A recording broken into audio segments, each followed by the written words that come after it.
Students, स्वागत है आप सभी का आपकी अर्थशास्त्र की ऑनलाइन क्लासेस में। तो बच्चों, आज हम पढ़ेंगे कक्षा 11 कक्षा 11 में जो हमारी इंडियन इकोनॉमी है उसके अंदर सेकंड चैप्टर है हमारा भारत में आर्थिक नियोजन। इसमें भारत में आर्थिक नियोजन, इसमें आगे और है पंचवर्षीय योजनाओं के अंदर किस तरह से हमने नियोजन किया, वो सब हमारे इस चैप्टर के अंदर है। तो इस चैप्टर को शुरू करने से पहले मैं आपको बताना चाहूँगी कि ये जो चैप्टर है बहुत ही इंटरेस्टिंग चैप्टर है हमारा, और इस चैप्टर के अंदर छोटे छोटे क्वेश्चंस बनेंगे हमारे कई सारे, जैसे 1 नंबर में छोटे क्वेश्चंस जो होते हैं वो भी और बड़े क्वेश्चन भी, लेकिन छोटे क्वेश्चंस ज़्यादा हैं।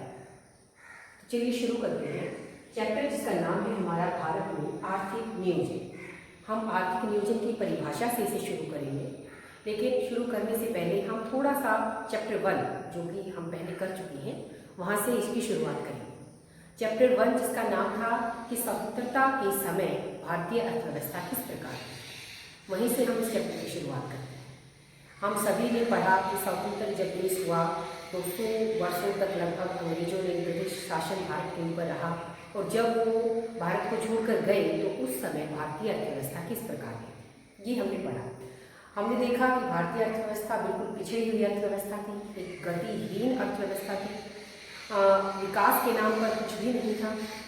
हमने देखा कि 3 क्षेत्र हमारे होते हैं, प्राथमिक, द्वितीयक और तृतीयक। जो भारतीय अर्थव्यवस्था थी वो अधिकतर जो भारतीय अर्थव्यवस्था के लोग थे वो प्राथमिक क्षेत्र के अंदर ही लगे, यानी कि कृषि कार्यों में लगे। जो द्वितीय क्षेत्र है और जो तृतीय क्षेत्र है यानी कि औद्योगिक और सेवाओं का क्षेत्र, तो उस औद्योगिक और सेवा क्षेत्र के अंदर हमारी अर्थव्यवस्था के बहुत कम लोग लगे थे।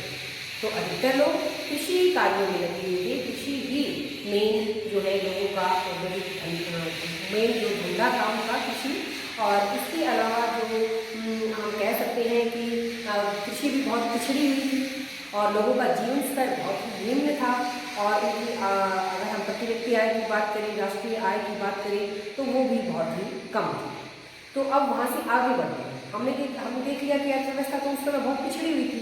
फिर अब जो वर्तमान में अर्थव्यवस्था है यहाँ तक हम कैसे आए, तो यहीं से हमारी पाठ की शुरुआत होगी कि जब अंग्रेजों ने जो देश छोड़ा, जो अर्थव्यवस्था छोड़ी, वो बहुत ही पिछड़ी हुई, बहुत ही गतिहीन और बहुत ही कम, हमारा बहुत ही जीवन स्तर लोगों का कम था।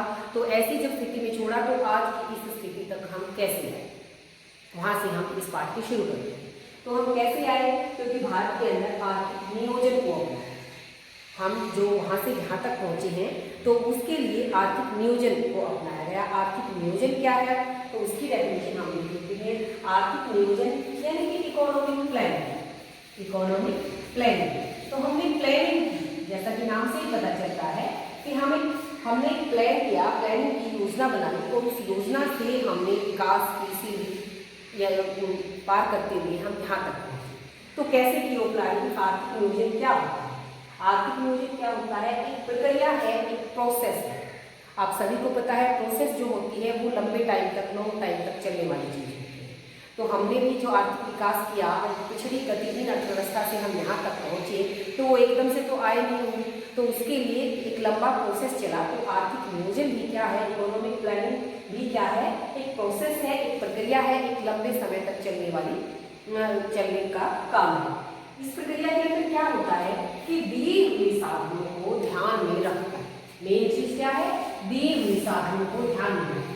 अब हमें पता था कि जब हमारी अर्थव्यवस्था अंग्रेजों से आज़ाद हुई हम, तो हमारे पास क्या था, तो हमारे पास जो भी है हमें उसी से आगे बढ़ना है। तो जो साधन दिए हुए हैं अर्थव्यवस्था के अंदर, जितना कुछ भी है, जैसा भी है, चाहे वो बहुत कम है या जो भी है, तो उस दिए हुए साधनों को भी ध्यान में रखकर एक निश्चित, एक फिक्स टाइम के अंदर निश्चित फिक्स जो हमारे लक्ष्य होते हैं, हमें वहाँ तक पहुँचना है, उनको प्राप्त करने का प्रयास करना है। तो आर्थिक नियोजन, इकोनॉमिक प्लानिंग क्या होती है, ये एक अर्थव्यवस्था ही नहीं, एक घर के लिए भी, एक व्यक्ति के लिए भी जब वो डिसीजन लेता है और अपने जीवन में आगे बढ़ना चाहता है तो वो इसी तरह से प्लानिंग के थ्रू भी चलता है। तो वही प्लानिंग अर्थव्यवस्था के लिए। तो क्या किया गया, आर्थिक नियोजन क्या होता है, यहाँ से हम डेफिनेशन करेंगे।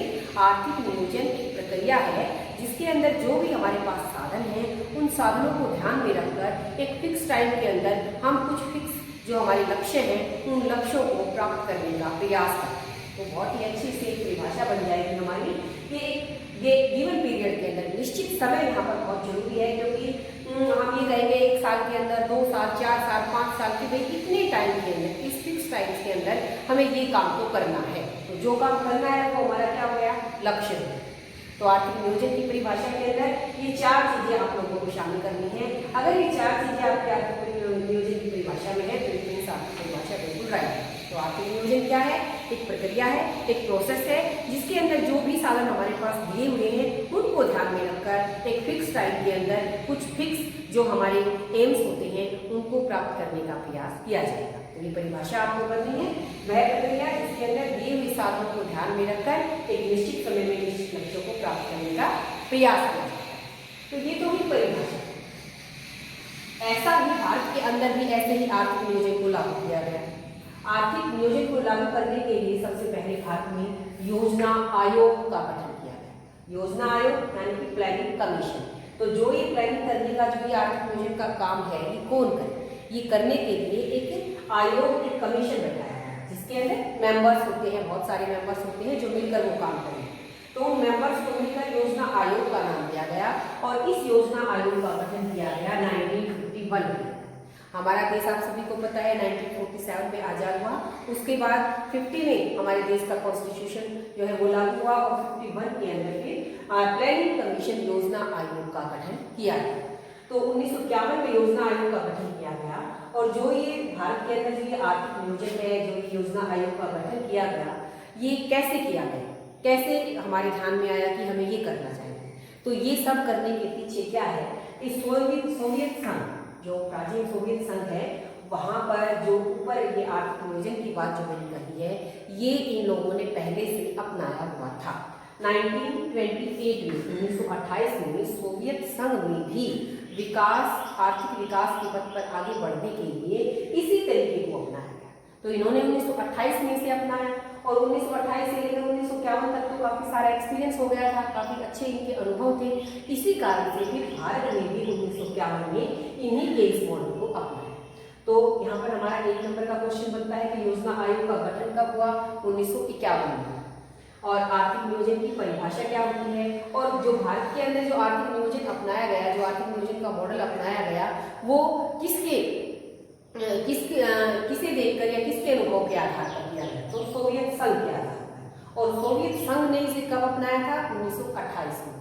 तो 1928 से 1951 तक इनका काफी अच्छा अनुभव रहा, इसीलिए भारत ने भी इसी मॉडल को अपनाया।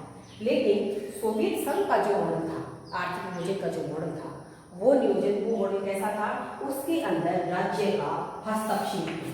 तो मैं आपको बताऊं कि जो आर्थिक नियोजन होता है वो 2 तरह का होता है। एक आर्थिक नियोजन हो जिसके अंदर सरकार का इंटरफियर हो, यानी कि राज्य का हस्तक्षेप हो, और एक ऐसा आर्थिक नियोजन जिसके अंदर सरकार का इंटरफियर बहुत कम हो। तो हमारी बुक के अंदर है कि जो मार्केट फोर्सेस के विदाउट और विद मार्केट फोर्सेस। तो जो मार्केट फोर्सेस के विदाउट है, यानी कि जो विदाउट के अंदर हम क्या करेंगे कि भाई एक के अंदर राज्य का हस्तक्षेप है और एक के अंदर राज्य का हस्तक्षेप नहीं है, यानी कि सरकार कहाँ पर इंटरफियर कर रही है और कहाँ पर इंटरफियर नहीं कर रही है। तो जो सोवियत संघ ने जो मॉडल अपनाया गया 1928 में, वो कैसा मॉडल था कि उसके अंदर जितने भी जो आर्थिक नियोजन किया गया, जो उद्देश्य रखे गए, और वो सब के ऊपर सरकार का कंट्रोल था। तो सरकार के द्वारा निर्धारित है, आप सभी को पता है कि सरकार का जो होता है उद्देश्य, वो सामाजिक कल्याण होता है, सबका हित होता है। तो सोवियत संघ का मॉडल ऐसा था, लेकिन भारत का मॉडल सोवियत संघ के मॉडल से कुछ अलग था। कैसे था भारत का मॉडल, कि भारत का जो नियोजन था, वो नियोजन हम सभी को पता है, हम पीछे पढ़ चुके हैं, मिश्रित जो अर्थव्यवस्था थी वो भारत के अंदर अपनाई, यानी कि राज्य का हस्तक्षेप भी था कुछ सीमा तक, और कुछ सीमा तक जो निजी लोग थे उन्हें भी अपने निर्णय स्वयं लेने का भी उनको छूट थी। तो इस तरह से जो भारतीय नियोजन था वो मिश्रित अर्थव्यवस्था के आधार पर था। वहाँ पर राज्य का हस्तक्षेप भी काफी मात्रा में पाया जाता था और साथ ही निजी व्यक्ति भी थे जो कि अपने स्वयं निर्णय ले सकते थे। तो भारत के अंदर मिश्रित दोनों को एक साथ सह अस्तित्व हम इसे कह सकते हैं कि निजी भी और सार्वजनिक भी दोनों एक साथ थे, लेकिन अधिक जो झुकाव था वो सार्वजनिक की तरफ अधिक झुकाव था। तो जो भारतीय नियोजन की हम बात करें तो निश्चित अर्थव्यवस्था की, ये हमारे क्वेश्चंस बनते हैं। और इसके अंदर सह अस्तित्व सार्वजनिक और निजी दोनों का एक साथ अस्तित्व था। और इसके अलावा ये जो है 1928 में जो सोवियत संघ जो है उसके मॉडल के आधार पर भारत का मॉडल तैयार किया गया, लेकिन जो सोवियत संघ का मॉडल था उसके अंदर राज्य का हस्तक्षेप अधिक होता था, लेकिन भारत का उससे कुछ तो वैसे तो इनसे लिया गया, लेकिन इससे कुछ अलग हो गया क्योंकि इनका तो राज्य का हस्तक्षेप ज्यादा था यहाँ पर तो। और ये योजना आयोग का गठन कब हुआ? 1951 में। और आर्थिक नियोजन किसे कहते हैं, तो ये हम पढ़ चुके हैं। इसके बाद आगे आएगा इस चैप्टर के अंदर कि भारत ने जो आर्थिक नियोजन किया वो आर्थिक नियोजन पंचवर्षीय योजनाओं के आधार पर, पंचवर्षीय योजनाएं, तो पंचवर्षीय योजनाएं यानी कि 5 साल की एक योजना। तो जैसा कि मैंने अभी आपको बताया है कि फिक्स टाइम के अंदर ऊपर हमने बताया कि निश्चित समय, तो भारत के अंदर जो योजनाएं बनाई गई, जो प्लानिंग की गई वो पंचवर्षीय योजनाएं यानी कि 5 साल का है। तो 5 साल के अंदर हमें क्या क्या करना है, हर 5 साल के लिए हमने अपने लक्ष्य निश्चित किए कि इन 5 सालों के अंदर हम अपनी आय को इतना बढ़ाएंगे, हम अपने उत्पादन को इतना बढ़ाएंगे, हम रोजगार को इतना बढ़ाएंगे, हम कृषि के अंदर ये करेंगे, उद्योगों के अंदर ये करेंगे। तो इस तरह से हमने 5-5 साल के लिए योजनाएं बनाई। तो हमने आर्थिक नियोजन को अपनाया और आर्थिक नियोजन के अंतर्गत हमने योजना आयोग का गठन किया और योजना आयोग ने फिर कैसे 5 पंचवर्षीय योजनाएं बनाई, ये हम अपनी अगली वीडियो के अंदर पढ़ेंगे कि कितनी पंचवर्षीय योजनाएं बनी और उन पंचवर्षीय योजनाओं में किस प्रकार से क्या क्या हमारे लक्ष्य रखे गए।